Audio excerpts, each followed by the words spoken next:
Now to some opinion in our irregular do-it-yourself video dissent segment. You shoot it, we show it. First up this week, an unusual offering from the Maritime Union, helped by the Balmain Ukulele Club. You'll have seen on the news that the Rees government today abandoned its plan to privatise Cessnock Jail, but will proceed to outsource operations at Parklee Correctional Centre. Labor's privatisation policy dispute will come to a head at the party's Town Hall convention in October.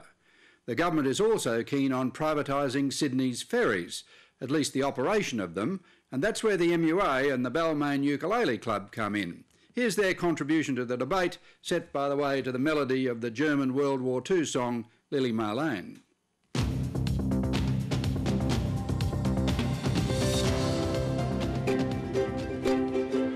A one, a two, a one, two, three.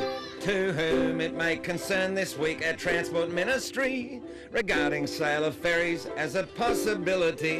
If selling the ferries is your plan, we oppose it, everyone. Keep our Sydney ferries safe in public hands. Yes, keep our Sydney ferries safe in public hands. Our famous manly service could well go Telstra's way.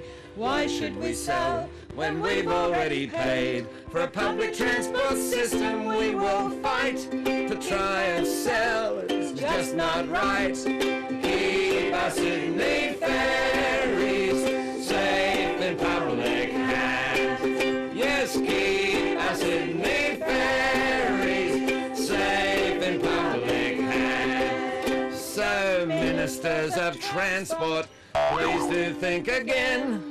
If ferries they go private, you will lose your friends.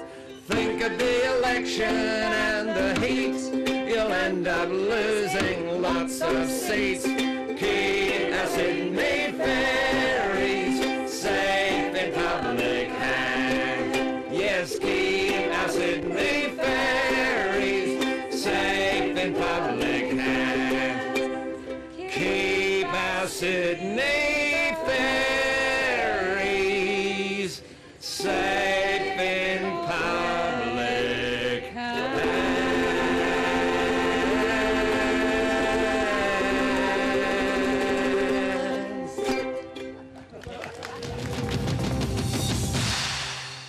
And in the interests of balance, Stateline invites those in the government who want to privatise the ferries to form their own group and send us in some musical advocacy.